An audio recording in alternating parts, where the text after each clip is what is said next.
waxaana wanaagsan daawadayaal halkan waa janalka Hubaal News qodobada wararka daawo doontaana waxaa kamid ah Xasan Sheekh oo shaaciye dalal ee al-shabaab lacag u dirto iyo arrimaha ka dambeeya ra'iisul wasaare Xamzana kulan ayuu la yeeshay safiirka Itoobiya u fadhiyo Soomaaliya xiisada siyaasadeed ee baarlamaanka Puntland iyo Dani oo ka dartay kadib markii mar kale uu ku gacan saaray baarlamaanka talaabadii uu qaaday Saciid Dani iyo Erdogan oo sheegay arrin ay Soomaaliya tusaale u tahay qodobadaad maqasheen waxay ahaayeen kuwii ugu door corona warka janalka Hubaal News fadlan daawadaada nagu cusubtaa nagu soo biro kamid noqo saaxiibada ila wararka ugu baayana janalkan aragtidiina halkaas noogu reeba muuqaalkana si share gareeya lagtiinana waa inoo muhiim ah tan ku soo dhawaado qodobadaad maqasheen oo faahfaahsan kooxda al-shabaab ayaa lacagaha canshuuraha oo ay ka qaado gudaha dalka Soomaaliya u dirta dalalka Mozambique iyo Nigeria sida uu shaaciyay dhawaan madaxweyne Xasan Sheekh Maxamuud madaxweyne Xasan Sheekh ayaa sheegay in lacagahaasi ay kooxda al-shabaab ku maalgeliso kooxaha argagixisada ay ka dhisan dalalka Mozambique iyo Nigeria si ay u sii wadaan falalka arxandarada lacagta ay Soomaaliya ka aruuriyaan ayay dibadda u diraan kooxaha ka dagaalama Mozambique iyo Nigeria tabuuraadka laga aruuriyo Soomaaliya ayaa loo geeyaa bilowgii lacag way ka imaan jirtay hadda teena loo qaadaa oo loo geeyaa ayuu yiri madaxweynaha sidoo kale wuxuu sheegay in dawladda qorshe ka leedahay sidii loo soo afjari lahaa meelaha kala duwan oo ay al-shabaab ka hesho lacagaha baada ah oo iyadu ugu yeerto sakawaadka iyo canshuuraha waa inaan soo xirno tuubooyinka dhaqaalaha oo ay ka helaan kan dekada u joogo kan baadiyaha u joogo ee saadka u aruuriyo kan u aruuriyo tabuuraadka jihaadka waa inaan gacanta ku dhignaa ayuu yiri madaxweyne Xasan Sheekh ayaana waxa uu carabka ku adkeeyay in dawladiisu ay ka go'an tahay sidii ay dhan walba uga adkaan lahayd kooxda al-shabaab oo sanadii ugu dambeeyay ku xooganayeen gudaha dalka Soomaaliya ninkii ka tanaasula fikirka xagjirnimada ee al-shabaab ee ka tanaasula inuu dhig Soomaaliya daadiyo qeyrtana inuu qaldamay oo uu dadka Soomaaliyeed cafis weydiisto wiil Soomaaliyeed weeye waana soo dhaweynaynaa waana naga tirsan yahay ayuu yiri madaxweyne Xasan Sheekh Maxamuud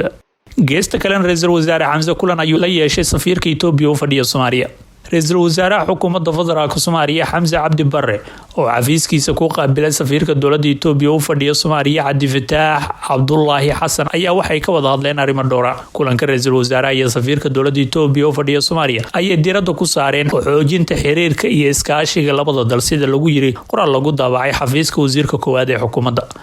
Xamza Cabdi Barre ra'iisul wasaaraha xukuumadda Soomaaliya ayaa uga mahadceliyay safiirka dawladda Itoobiya u fadhiyo Soomaaliya Cabdi Fataax Cabdullaahi Xasan booqashada ugu yimid xafiiskiisa ra'iisul wasaare Barre ayaa waxa uu kulamo la yeeshay madax kala duwan isagoo safiirada Soomaaliya u fadhiyo wadamada caalamkana kala hadlay xoojinta xiriirka ay la leeyihiin dawladda federaalka xilli laga sugayo ku dhawaaqista golaha wasiirada cusub halka dawladda odayaal nagala socotaan waa Hubaal News xiisada siyaasadeed ee baarlamaanka Puntland iyo Danina waa ay ka dartay kadib markii mar kale ay ku gacan saareen talaabo uu qaaday Saciid Dani xildhibaanada baarlamaanka dowlad goboleedka Puntland oo kulan ku yeesheen magaalada Garowe ee xarunta gobolka Nugaal ayaa mar kale diiday xubnaha maxkamadda sare ee 4 Julaay markii la ansixin waayay uu dib u soo magacaabay madaxweyne Saciid Cabdullaahi Dani golaha wakiilada ayaa cod aqlabiyad leh uga hor yimid talaabada uu qaaday madaxweynaha Puntland oo waxaana 30 ka mid ah ay diideen dib u soo celinta mas'uuliyiinta maxkamadda sare 3 xubnood ayaana sidoo kale ka hor yimid halka 7 xildhibaan oo kalena ay ka aamuseen sidoo kale xubnaha baarlamaanka ayaa sharci daro ku tilmaameen in madaxweyne Saciid Dani uu dib u soo celiyo isla xubnihii ay hore u diideen ee maxkamadda sare xubnaha garsoorka ee waayay codka kalsoonida golaha wakiilada dib looguma soo celin karo mana jiro qodob sharci ah oo arrinkaasi baneynaya ayaa lagu yiri war ka soo baxay golaha dhinaca kale gudoomiyaha baarlamaanka Puntland ayaa arrintan u xil saaray guddi gaar ah oo ka soo baraandega khilaafka ka dhashay diidmada xubnaha iyo dib u soo celintooda go'aanka ka soo baxay golaha wakiilada Puntland ayaa ku soo aaday iyadoo haatan dalka uu ka maqan yahay madaxweyne Saciid Cabdullaahi Dani oo safar ku aaday dalka Imaaraadka si kastaba lama oga talaabada xigta oo ay qaadi doonto xukuumadda maadaama mar kale uu baarlamaanku iska diiday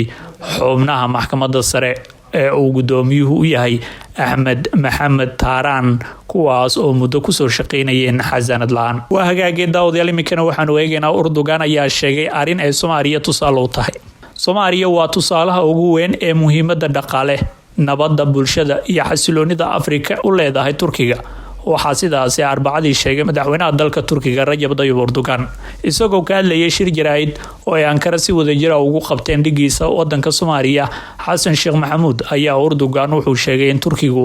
ay Soomaaliya siisay gargaar u dhigma 1 bilyan 10 sano ee ugu dambeeyay. Tallaabooyinka ay wadajirka u qaadeen Turkiga iyo dowladda Muqdisho 2011 waxay gacan ka geysteen dib u soo nooleynta dalka oo xilligaasi qarka u saarnaa burbur ayuu yiri Erdogan.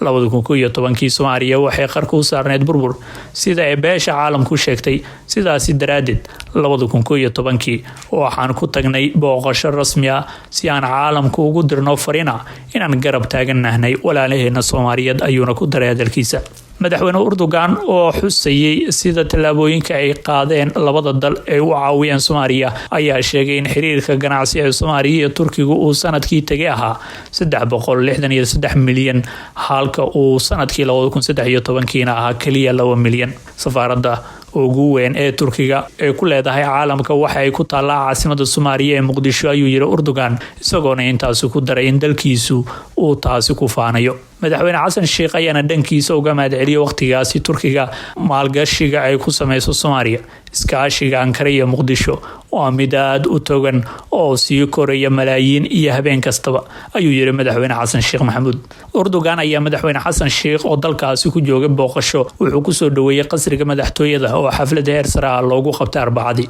Labadan hogaamiye ayaana yeesheen wada hadallo gaargaar ah ka hor inta aanan ku soo biirin wufuud oo aysan wada qaban shir jaraa'id oo wada jira. xoojinta xiriirka labada dal iyo tallaabooyinka sare loogu qaadi karo iskaashiga ayaa ugu weyn arrimaha laga wada hadlay.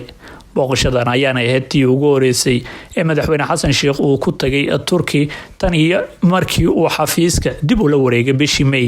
Xasan Sheekh ayaana horay madaxweyne u soo ahaa sanadii 2012 ilaa 2017.